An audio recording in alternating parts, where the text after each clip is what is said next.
ability. While I was waiting for the briefing with General Guillot, I learned that Secretary Noem was having a press conference a couple of doors down the hall. Since the beginning of the year, but especially over the course of recent weeks, several of my colleagues, have been asking the Department of Homeland Security for more information and more answers on their increasingly extreme immigration enforcement actions. And we've gotten little to no information in response to our inquiries. And so I came to the press conference to hear what she had to say, to see if I could learn any new additional information. And at one point, I had a question. And let me emphasize, just as we've emphasized the right for people to peacefully protest and to stand up for their First Amendment rights, for our fundamental rights. I was there peacefully. At one point, I had a question. And so I began to ask a question. I was almost immediately forcibly removed from the room. I was forced to the ground, and I was handcuffed. I was not arrested. I was not detained.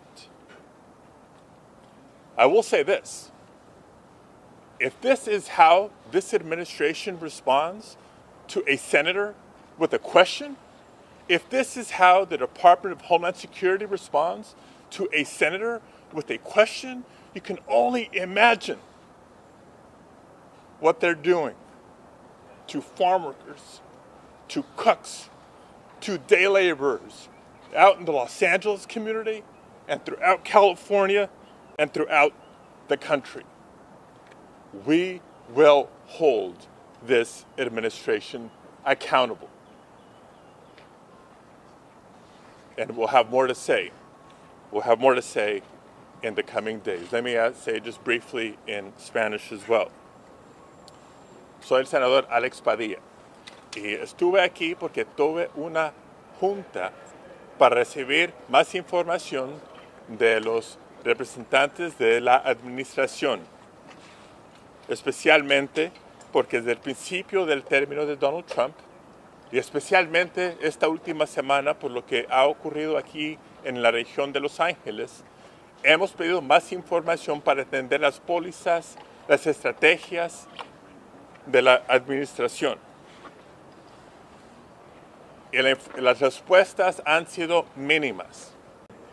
Tuve una junta aquí para recibir más información cuando me di cuenta que la secretaria Noem tenía una rueda de prensa en el mismo edificio, en el mismo piso. Calmamente fui a escuchar para ver si podría aprender algo nuevo sobre los esfuerzos y las acciones del departamento. A un punto de la rueda de prensa, traté de hacer una pregunta. Muy calmado, todo tranquilo, tuve una pregunta y casi inmediatamente los agentes me sacaron, me forzaron de la sala.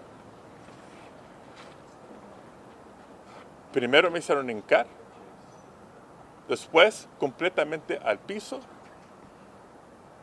me pusieron esposas. No me arrestaron, no me detenieron. Pero una gran pregunta es esta.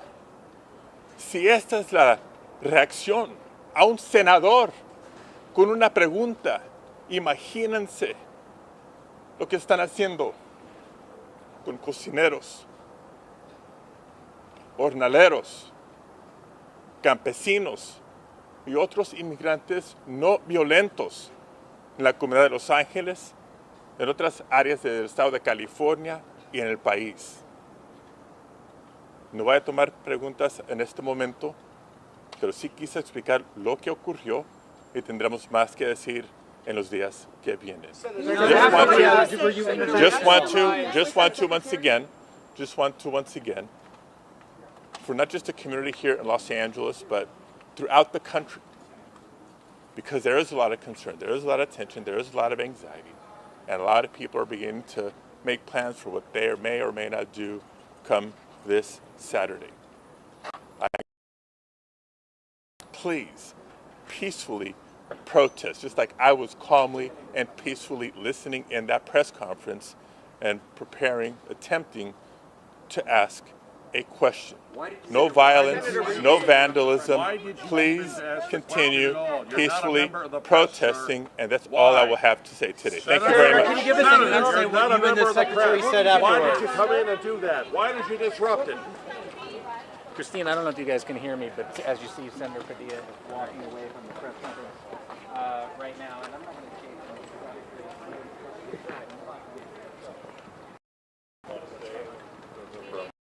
I grab that.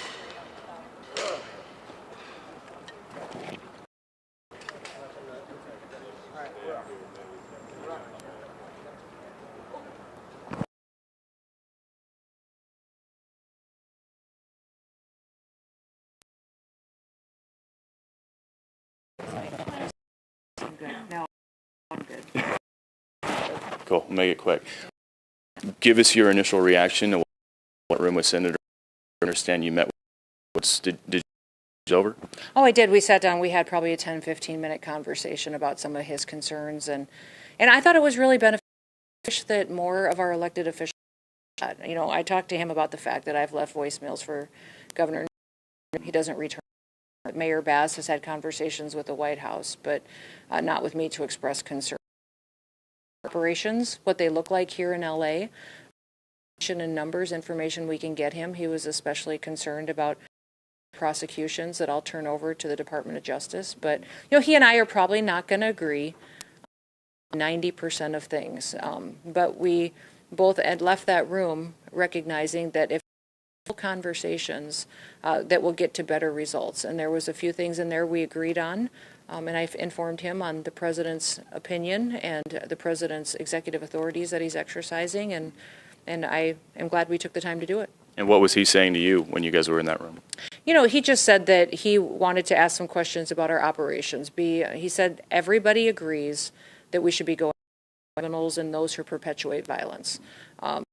We don't like to see what we see happen in here in LA as downtown activities. What bothers me a little bit about it is that the leaders here in Los Angeles keep trying to act like the destruction we're seeing in LA is just a small little section and we shouldn't be concerned about it then.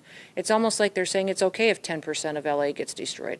Why do we not care about every single citizen here? Why would we not want to stop that violence from happening in downtown LA and make sure we're protecting those small business owners and those families too? So the president just really believes that this country is a country of laws.